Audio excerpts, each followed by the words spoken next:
Welcome to Wabakimi Wilderness. My name is Vern. I'm a retired County Conservation Board Director from Blackhawk County, Iowa. And because I'm retired, I've got time.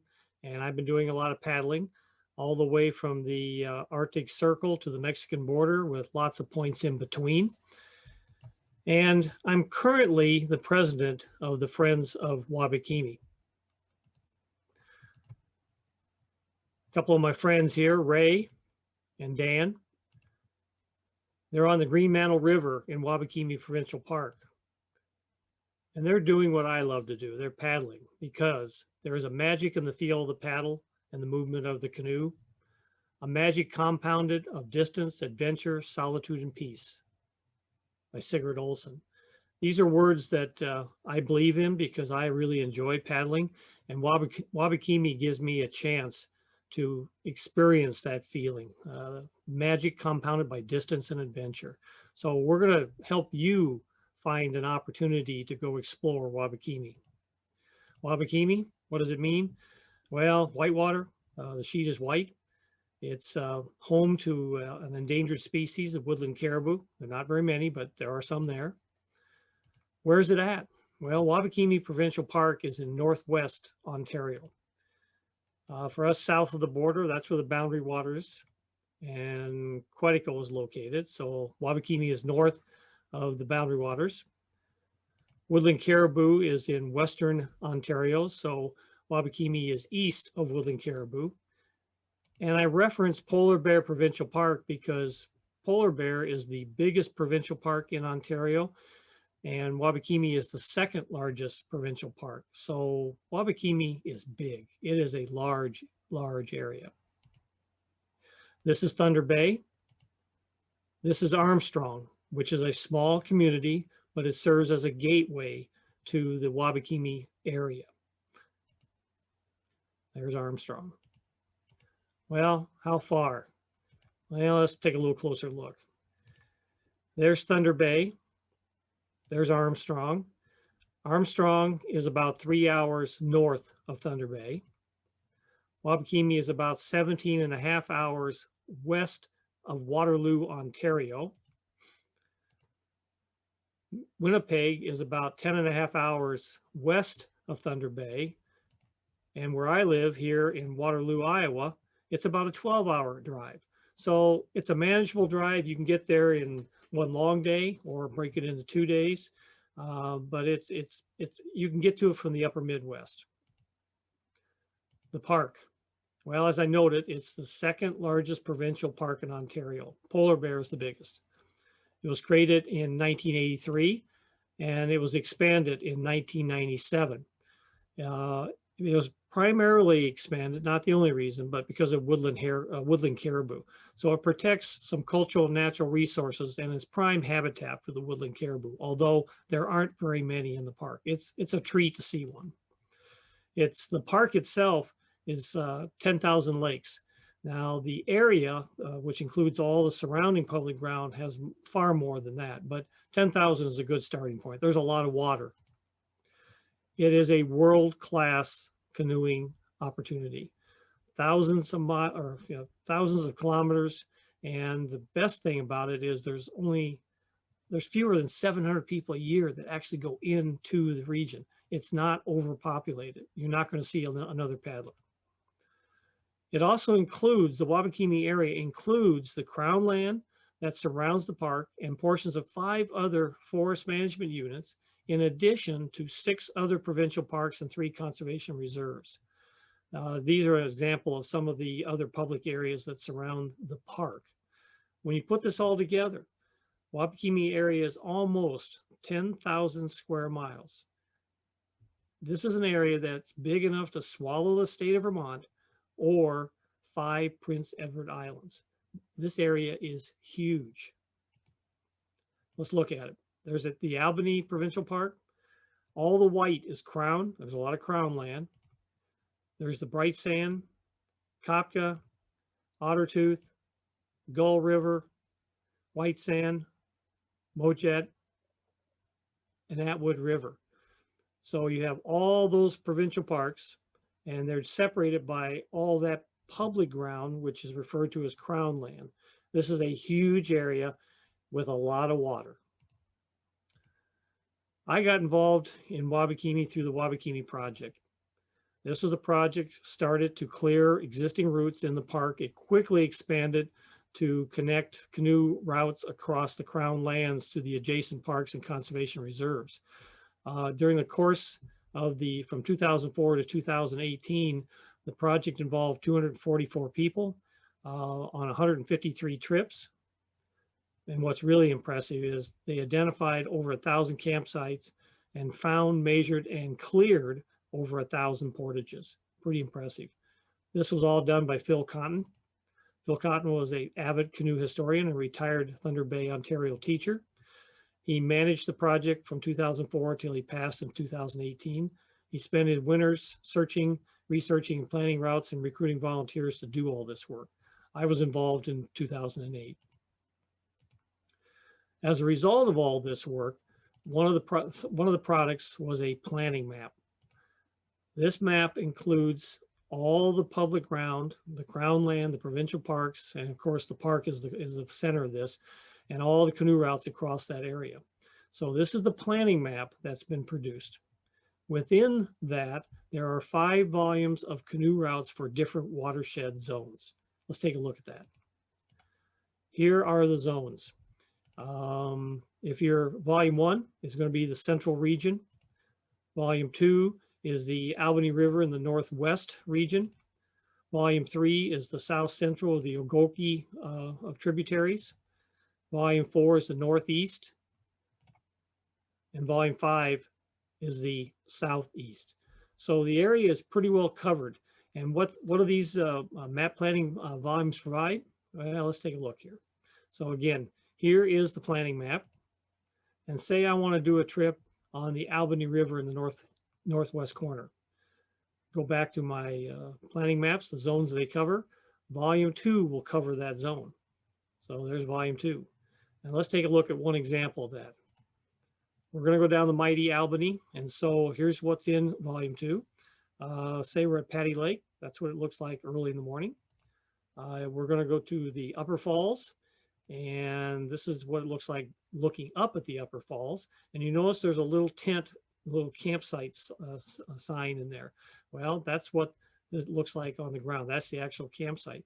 When the Wabakimi Project put a campsite on a map, it meant there was usually enough space for 2 to 4 tents.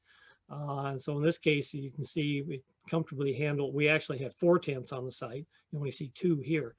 So that's what that tells you. That's the indicator. The other thing you can barely see on the map is that the portage was 375 meters and went on the right side of the waterfall.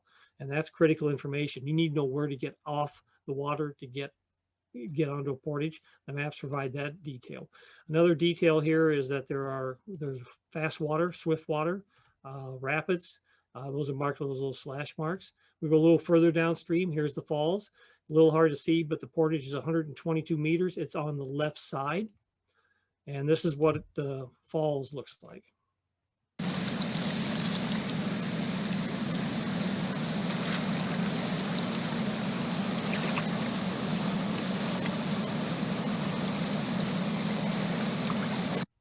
Pretty impressive body of water. And the thing is, you need to go on the right or on the left side, and it's on the map. So the planning map, what else does the planning map provide for us? Well, if I'm going to be up in this region, I might want to have a topographic map. So how would I know what topographic map? Well, it tells you on it. Now it's a little hard to see. Let's blow that up. Oh, there it is. All right, so this is a blow up of that. And in every topo map for the region is identified with those yellow lines. In this case, the big quadrant is 52, and the little sub map is P6. So in this particular situation, everything to the upper right is 52 P6. Everything to the lower right is 52 P7. And the Mishnekaw River would fall into that. So if I needed a topographic map for the Mishnekaw, I'd go get 52 P3. Where can I get that map? Well, there are commercial map companies. 52 is the quadrant that covers most of the Wabakimi area. These are 1 to 50,000, which is a big map. On the US side, I believe they're 1 to 24,000. So these are pretty good sized maps, but you can get these commercially. You can get them in paper. In this case, you can get them digitally.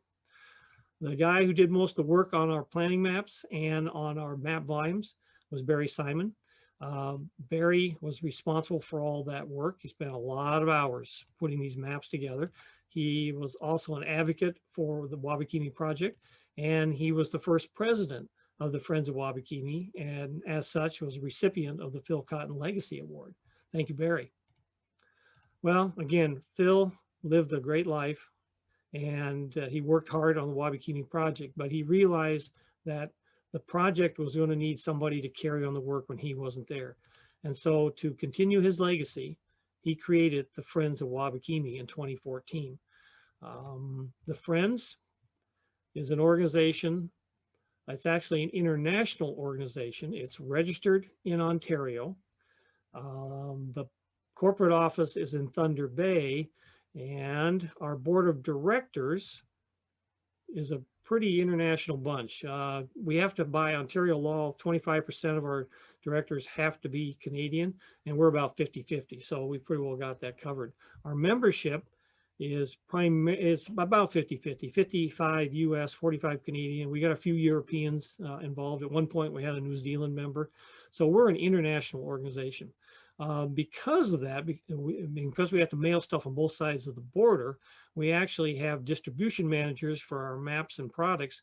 We have Debbie will mail stuff in Thunder Bay, and Bill will mail stuff in Wisconsin. Otherwise, it gets really expensive to get stuff across the border. Our vision for the Friends is that Wabakimi, the Wabakimi area, shall be an exceptional wilderness destination.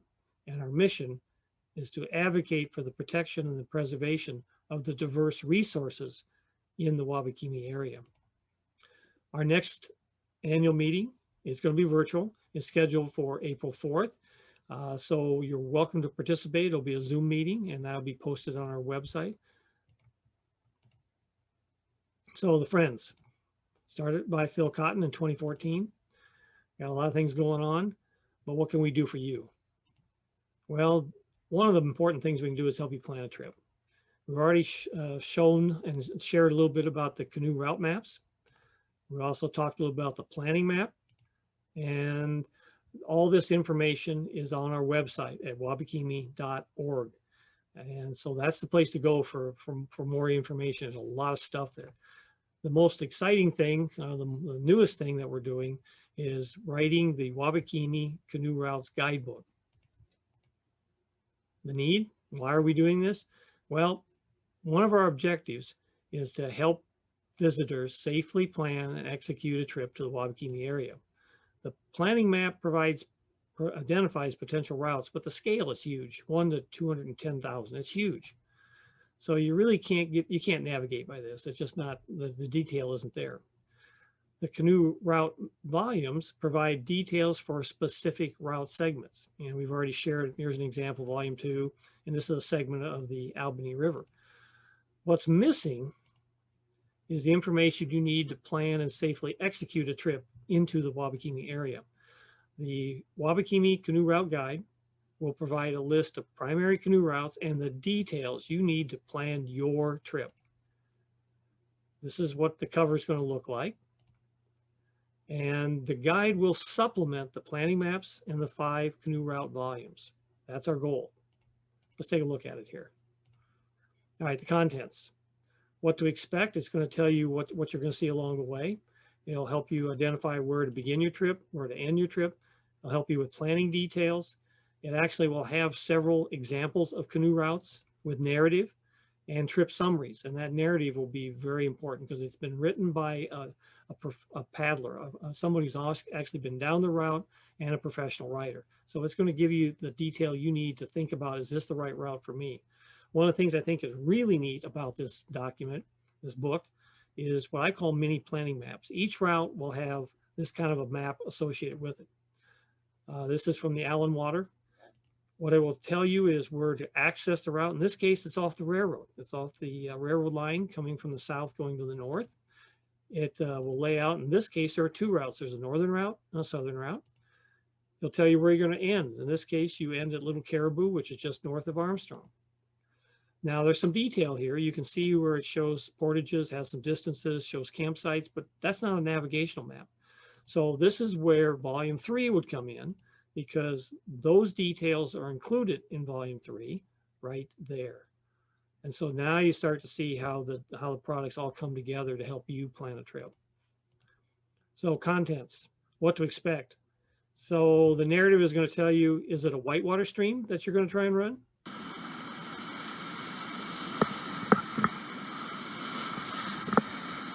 Not everybody wants to run that kind of whitewater, so that might not be the trip for you. Or is it primarily flat water? This may be what you're looking for. Good moose habitat, lots of things to see, lots of animals to see, and a safe trip. Now, some of the routes may not have places where you can portage. This is what I call a shoot, line, or wade. Really isn't a portage, really can't run it, so you got to line it down.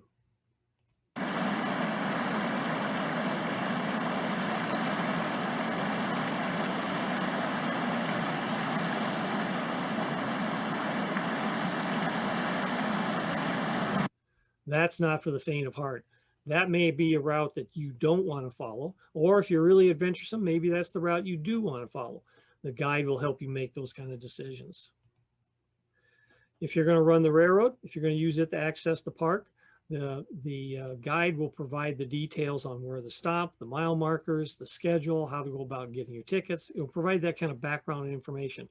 This is a neat way to access the park. There aren't too many wilderness areas that you can access by train.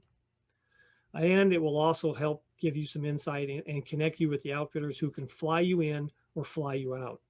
Let's take a look at this.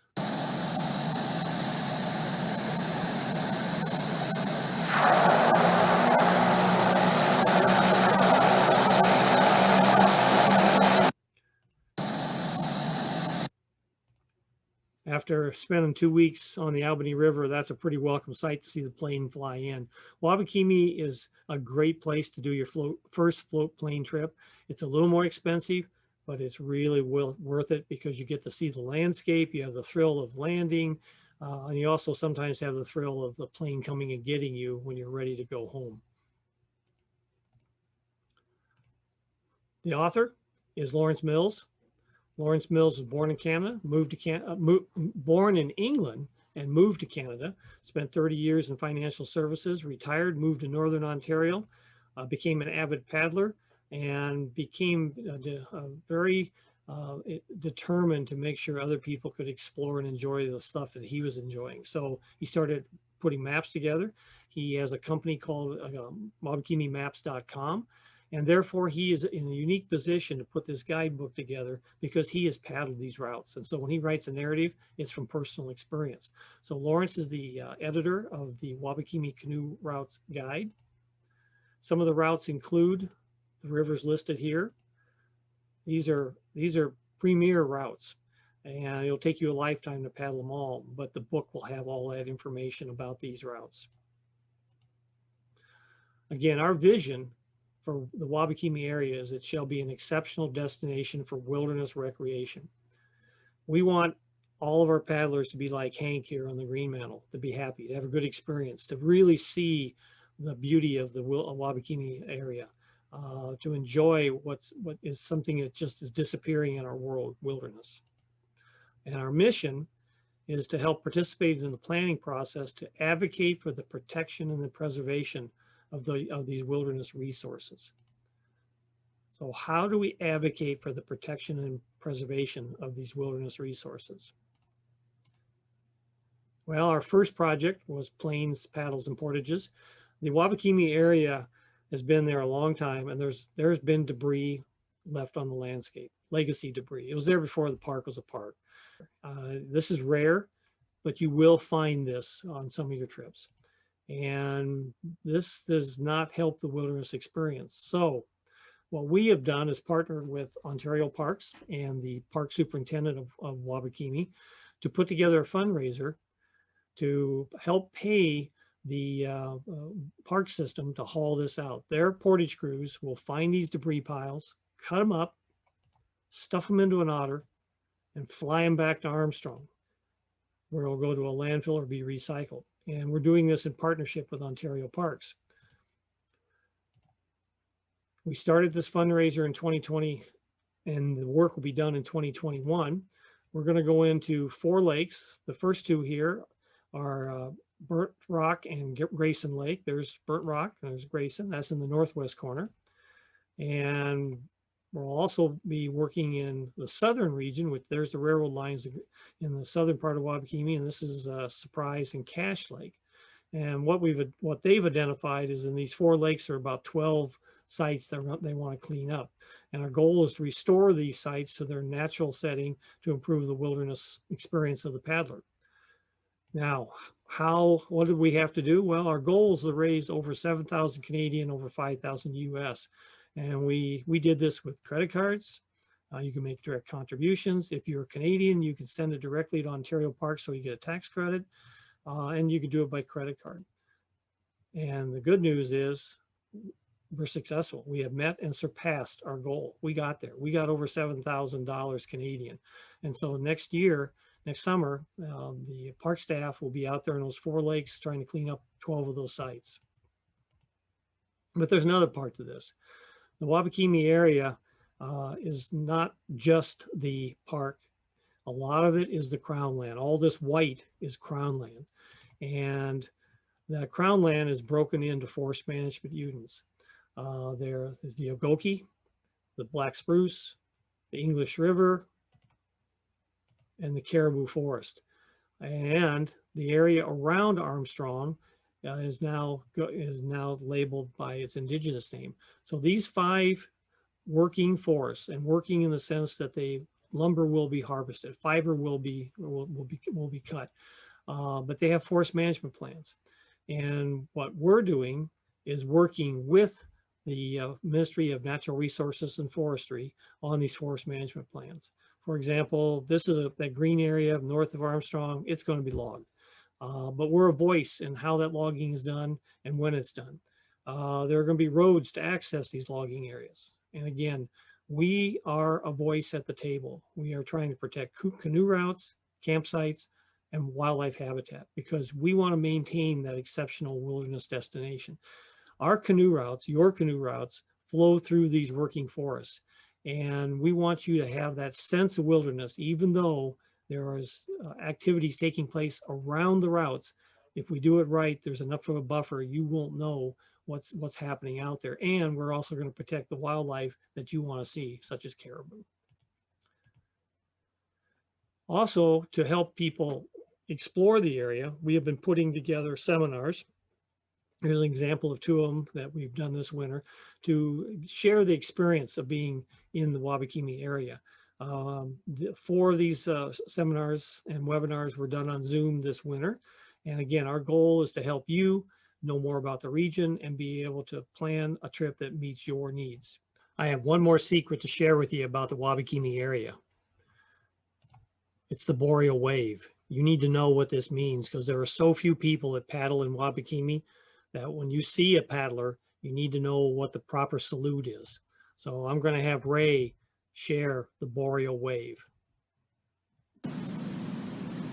Boreal wave. What's the word? So Ray, what's the boreal wave? Boreal wave. I get it. There it is. That's what you need to know. If you're going to be in the boreal forest, you need to know the boreal wave. If you need any more information about Wabakimi, you want to go to our website at wabakimi.org. All right, if you got questions. All right, part of the challenge here is this is virtual. The Friends of Wabakimi will have a virtual booth. I will be working that Zoom booth during Canoeicopia, so there's an opportunity to send me a chat or send me a question, but there will also be other members of the Friends there to help answer your questions. Again, our website is wabakimi.org. A lot of information there. I encourage you to go check that out. I'd like to finish and leave you with a little bit of music by Jerry Van Diver, which kind of captures the spirit of the Wabakimi region. There's a lake by a stream, reflects a moonlight beam in my heart and in my dream.